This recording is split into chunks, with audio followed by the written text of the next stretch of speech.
Hello guys, আসসালামু আলাইকুম। আশা করি সকলে অনেক অনেক ভালো আছেন। আলহামদুলিল্লাহ, আমিও আপনাদের দোয়ায় অনেক অনেক ভালো আছি। আজকে আপনাদেরকে আমি দেখাবো আমার গরুর শীতের সময় কী কী সমস্যা হয়েছে এবং কী রোগ আসছে আমার গরুতে। আজকে আমি আপনাদের সাথে সেটা শেয়ার করব। এক নম্বর আমি বলবো যে আমার গাভী যেটা, গাভীর আল্লাহর রহমতে গাভী এখন সুস্থ আছে, গাভী অসুস্থ হয় নাই। আমার গাভীর সাথে বাছুর যেটা, বাছুরটা অনেক অসুস্থ হয়েছে। আজকে আমি আপনাদেরকে তা দেখাবো কী অসুস্থ হয়েছে, কী রোগে ধরছে আমার বাছুরটাকে। আমার একটু শরীর খারাপ, তাই জন্য একটু কথা বলতে অনেক কষ্ট লাগতেছে, এই জন্য কাশ সর্দি। আচ্ছা, আপনাদেরকে আমি বলি আমার গরু কী সমস্যা। আমার বাছুর যেটা আছে ওইটাকে আপনার লাম্পি স্কিন ধরছে।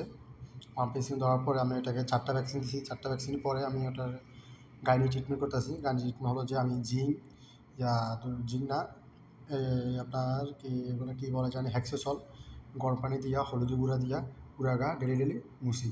এই যে দেখেন গরুর গায়ে লাম্পিং পুরা শেষ, অবস্থা খারাপ গরু। আর আপনারা যদি আমার চ্যানেলটিতে নতুন হয়ে থাকেন, দয়া করে প্লিজ আমার চ্যানেলটি সাবস্ক্রাইব করে আমার পাশে থাকুন এবং কি বেল বাটনটি অন করে দিন, যেন আমি আপনাদেরকে প্রতিনিয়ত সতর্ক করতে পারি গরুর কোন সিজনে কোন অসুখ আসে। তাই আপনাদেরকে বলবো আপনারা আমার চ্যানেলটিকে সাবস্ক্রাইব করেন। আর আমার গরু অসুস্থ হয়েছে, তাই গরুটা খানাও কম খাবে। এই রোগে ধরলেও গরু খাবার কম খাবে, কিন্তু গরু যদি দুধের বাচ্চা হয় আপনারা শীঘ্রই ওকে দুধ খাওয়াবেন। গরুর দুধটা দহন করবেন না, দুধটা পুরা বাছুরটাকে দুধ খাইতে দিবেন, তাহলে আর বাছুরটা দুর্বল হবে না, দেখতে যাবে না।